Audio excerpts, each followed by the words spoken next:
Assalamualaikum warahmatullahi wabarakatuh. Perkenalkan, kami peserta Latsar CPNS Pemerintah Kota Bima tahun 2021, Angkatan 43, Kelompok 3. Pada kesempatan ini, kami akan memaparkan tentang analisis isu kontemporer. Sebelumnya, saya akan memperkenalkan nama-nama anggota kami. Saya Ana Rahmania Ramadan, kemudian di sini ada Ibu Priska Angelina Sitorus, ada Ibu Lilis Handayani, kemudian ada Bapak Hendra Atmam, dan terakhir ada Ibu Farisatul Islamiyah. Di sini ada mind map analisis isu kontemporer. Pengertian isu kontemporer adalah suatu pokok persoalan yang terjadi pada masa sekarang atau menjadi pembahasan saat ini. Kompetensi dasar yang diharapkan dari menganalisis isu kontemporer adalah dapat memahami konsepsi perubahan dan perubahan lingkungan strategis melalui isu-isu strategis kontemporer sebagai wawasan strategis PNS.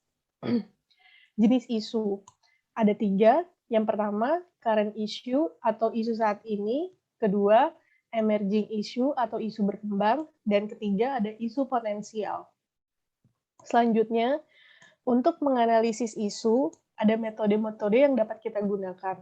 Yang pertama, ada APKL, selanjutnya USG, tabel frekuensi, analisis kesenjangan, mind mapping, SWOT, dan fishbone. Modal insani. Modal insani terdiri dari modal intelektual, modal emosional, modal sosial, modal ketabahan, modal etika, dan terakhir ada modal kesehatan. Perubahan lingkungan strategis ada global, society, community atau kultur, family, dan individual. Dari penjabaran di atas, kami mencoba mengangkat 2 isu untuk kami analisis. Yang pertama, kurangnya kesadaran masyarakat dalam penerapan protokol kesehatan di masa pandemi COVID-19. Isu yang kedua, kurangnya pemahaman masyarakat mengenai pentingnya vaksinasi COVID-19. Jenis lapisan isu yang kami gunakan yaitu menggunakan metode APKL. Aktual, problematik, kelayakan, layak. Di mana isu pertama memiliki nilai yang tinggi, yaitu kurangnya kesadaran masyarakat dalam penerapan protokol kesehatan di masa pandemi COVID-19 yang menjadi isu yang akan diangkat. Selanjutnya mengenai analisis isu. Analisis isu dalam isu kurangnya kesadaran masyarakat dalam penerapan protokol kesehatan di era pandemik ini kita menggunakan analisis SWOT, yaitu strength, weakness, opportunities, dan threat.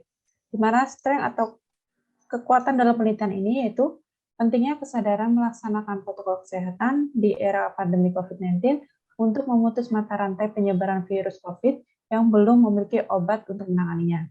Sedangkan weakness atau kelemahan dari isu ini, kurangnya kesadaran menganggap COVID ini hanya sekedar cerita rekayasa. Sedangkan untuk opportunities atau peluangnya, memberikan pemahaman kepada masyarakat agar lebih tertib dalam melaksanakan protokol kesehatan untuk memutus mata rantai penyebaran COVID. Yang terakhir, threat atau ancaman, meningkatnya angka penyebaran COVID-19.